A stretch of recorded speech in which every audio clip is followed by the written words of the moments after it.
What's going on, guys? Welcome back to the Adventure Outpost. Today's adventure is one I have been waiting to do for a hot minute now. For the last few months, I have been reading the sci-fi series, The Expanse. It's also a show on Amazon Prime. I haven't really watched the show yet. I'm only into season 2 at the moment, but I was plowing through the books because I didn't really want to watch the show until I had finished the book series. It is a series that I came across over winter break, right when around Christmas time. I didn't really know what to ask for Christmas, and I was looking around the bookstore and I saw a cover that looked really fucking awesome. And so I asked my parents when they were like, "What do you want for Christmas?" I was like, "I don't know." So then I was like, "You know what? That book looks pretty cool. Get me that book so I could read." And then of course it turned out that that book that I thought looked so cool, which I thought was a standalone science fiction book, turned out to be the first book in the Expanse series. And as soon as I started it and realized how many books of this series I had to dive into, I was super fucking excited, because there's nothing better to me than reading a really good fucking book series. There were 9 books in total in the Expanse series. The 9th one actually just came out the month prior to me discovering this series. So lucky for me, I had all 9 books to dive into. I didn't have to wait for anything. I could just read all 9 of these at my leisure, and my leisure turned out to be reading this entire book series in about 2 months.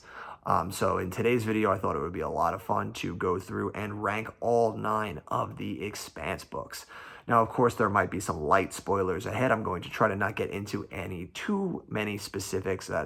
English was fucking terrible, but we're just going to glide right past it. I won't go into too many specifics. I'll try to keep this as condensed and as non-specific as possible, but there might be some there that we might unfortunately just have to get into as we talk about these books. So if you don't want shit spoiled for you and you want to dive into this series without knowing some stuff, you should probably turn this video off and go read it. But I think most of the people who are even here to watch it don't even fucking read anyway. I know none of my friends really do, so if they're watching this video, I know you motherfuckers aren't reading, so we're just going to dive right through this. The first book that's going to pop up here, the book that was my least favorite out of all 9 of these, is the 6th book in the franchise, which is Babylon's Ashes. This is actually the last book in the first round of series. The last 3 books have a huge time jump, so they take place decades after the first 6 books do. So this is kind of the culmination of the first 6 books. And it's a shame it goes out so anticlimactically. Like, it builds up. These 6 books have just been building to a head, and this book especially is really building up to a head of this huge battle that's going to take place for the cosmos in this area of all of them. And then it ends so anticlimactically that it just completely derailed this entire book for me, and really just made me just be like, oh, come on, really? That's really how you're going to do this? Like, I get it, because like this franchise uses as much real-world mechanics of math and equations that it can to make space travel like what it actually would be and feel like. But then there's times where it's like, you should sacrifice that for good story, and they don't here. They go with the usual math equation stuff to solve the day, which makes sense because that's what the series is all about. But it's just one of those ones where it's like they just pull the rug out from under you, where you're expecting this really big thing to happen. And it kind of left a sour taste in my mouth for this one. It's still a solid book. Like, I don't hate any of these books. It's just one of them has to come last, and this is the one that falls there simply because of that reason. Coming in next is book 2, which is Caliban's War. It's got this, all of these are this really cool fucking artwork, and I'm really dope to like have all of them. You got the 2 there. It's got this really cool stuff. This one expands the story from where you thought the original would end and where it would go. This brings us open into a much more advanced and interesting world that's going to go to different places, like this place Ganymede, where a lot of the story takes place in this one. This book is fun. It's really fun, and it definitely opens up the world in interesting ways as to where the rest of the series is going to go. It's just that so much of what came after this is so good that this one kind of ends up paling in comparison to the rest that comes there. So it kind of ends up lower on this list simply because the rest of these books are just so good. This book is still really awesome. It has this really cool opening where we find the proto-molecule, which is the villain of this series, has landed on this place called Ganymede, and it has started to wreck some shit, and it is taken on its new form. So getting to see it in its new form is really interesting, especially in book form, like the way they write it. The characters take some new interesting turns, and we also get introduced to some new characters, and this book kind of starts to set the stage for what the overarching rest of the series will start to formulate into. So this one's very much, while it has a lot of cool stuff going on, feels a little bit like a setup book. So it ends up falling down this path just because what comes after it ends up being so much better. Up next is the penultimate book in the series. That is Tiamat's Wrath. It was book 8. This was a really fucking fun book to read. This one is another one that kind of feels like a lot of it is just setting the stage for what's going to come next. But it has a lot of really cool stuff that goes on it. I don't want to really talk too much about it because it's to talk even what anyone's doing would spoil all of the stuff that comes before it. But this is a really fun adventure one. There's the main character in this book that is really awesome. He gets to do an interesting story here where it like kind of seems like he's playing, taking a step back to the rest of the adventure that's going on, but his story is actually super fucking interesting, and it's a lot of fun to follow on the progression of his journey in this book. And then the ending of this book is fucking wild also. It's got a lot of really cool fun stuff that goes on in this book. So this ends up being low down here. Another one, when you see like these books down here at the bottom, like people tend to think that like, oh, it's like these are the worst ones, and they're really not. All of these books are really fucking good. It's just that like these ones have moments that aren't. Like some of the rest of these books are just fucking perfect, so they end up high. But this one has like a few, two or three storylines that I'd like when you're reading a peripheral character, where you're just kind of like, I can't wait to get back to the other guy. I'm just trying to like burn through this guy's chapters. So that's where these ones end up placing a little lower, just because you're not as invested in every single storyline that's going on. But this is still a really good fucking book. Up next is the 5th book in the series, and that is Nemesis Games.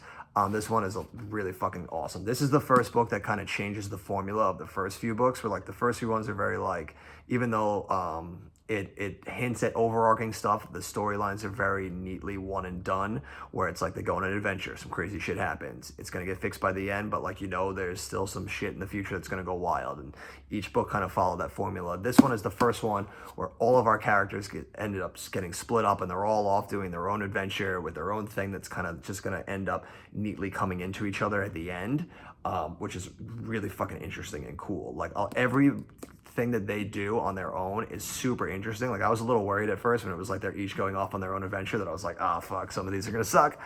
But they found a way to make each one of them super interesting, and especially the way that they all end up blending into each other by the end and coming full circle is really fucking cool.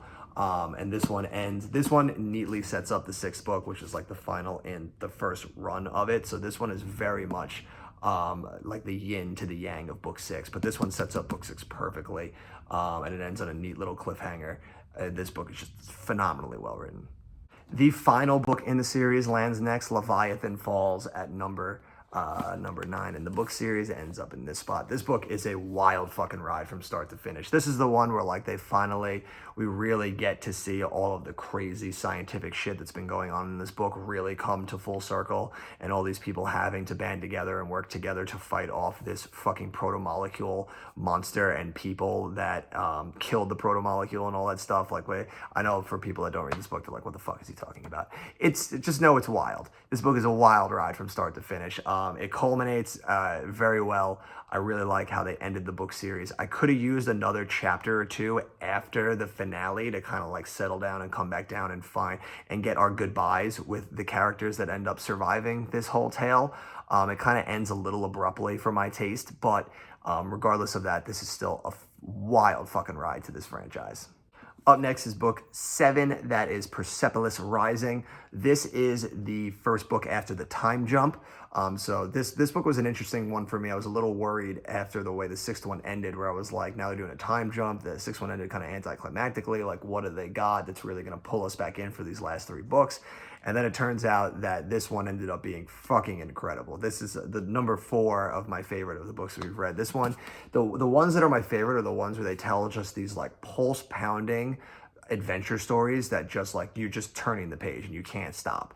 And this was one of those. Like, there is a crazy accident that happens on this one spaceship where they're all on, that ends up bringing all this conflict together between these 2 factions of people, and it's following our main characters as they're trying to survive it.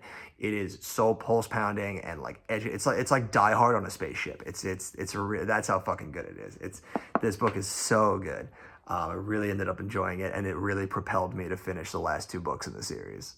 Taking the bronze is the book that started it all, Leviathan Wakes. This really sick hardcover that's got this pink felt in it, and then just really, really awesome fucking cover. I'd like to find the cover that matches all the other ones, so hopefully I can find that at some point.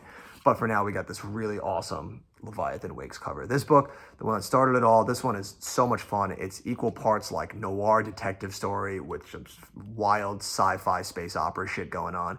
It is a lot of fun.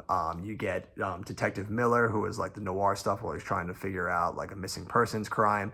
And then you got James Holden and everybody on the Rocinante, which is a vessel that they end up on where they are like kind of them against the world as they're trying to figure out all this crazy shit that's going on.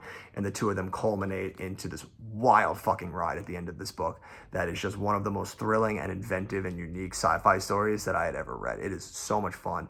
I can't recommend this story enough. I can't recommend this series enough. So you should get in and read these if you really do enjoy reading and you enjoy your space operas, you enjoy your sci-fi. Get in and give these books a shot. Taking the Silver is the fourth book in the series, Cibola Burn. This book is another one that's, I know I say it all the time, it's a wild fucking ride, but this book is a wild fucking ride. Obviously, we're not going to go into too much specifics, but our main cast of characters get thrown into an adventure that is so fucking wild and over their heads that they're just, it's one of those books. It was the first book that I read where I was just like, man, like, I don't know how they're going to get out of this. Like, I feel like they're going to have to kill one of these guys in this book finally. Like, I don't think everyone's going to make it out alive. Obviously, I'm not going to spoil if that happens or not, but this book is one of those ones that's just an absolute page turner. I read it probably in like 2 or 3 sittings. I just absolutely plowed through this book. It is so fucking good. This and the other one are like the number one that we're going to get to are they're very close. It was very close to pick between these 2 books. But this one is such a fun fucking adventure tale that has a really great one and done character that appears in this book that is so fucking good. This is just such a fun book. This was the book in the series where I was just like, fuck man, like these guys, they are fucking firing on all cylinders right now. Like these book series is so good. And Taking the Gold is the 3rd book in the series, Abaddon's Gate. This is the book that firmly opened up the world of this story and really told you what was going to be happening going forward. It has a really fucking page-turning middle portion that is such a fun. This is another one that has another like Die Hard aspect to it. I won't say where, but there's a very insane Die Hard aspect to this book that just keeps this book as a page turner. This is the book that, like, now that I'm done with the series, I can't wait to get into the show and see how they adapt it. It's that fucking good. This really opens up the whole entire universe of this story. So much wild shit goes on in it. It is so much fucking fun. This is a book I think I read in like 2 sittings. Like I just couldn't put it down.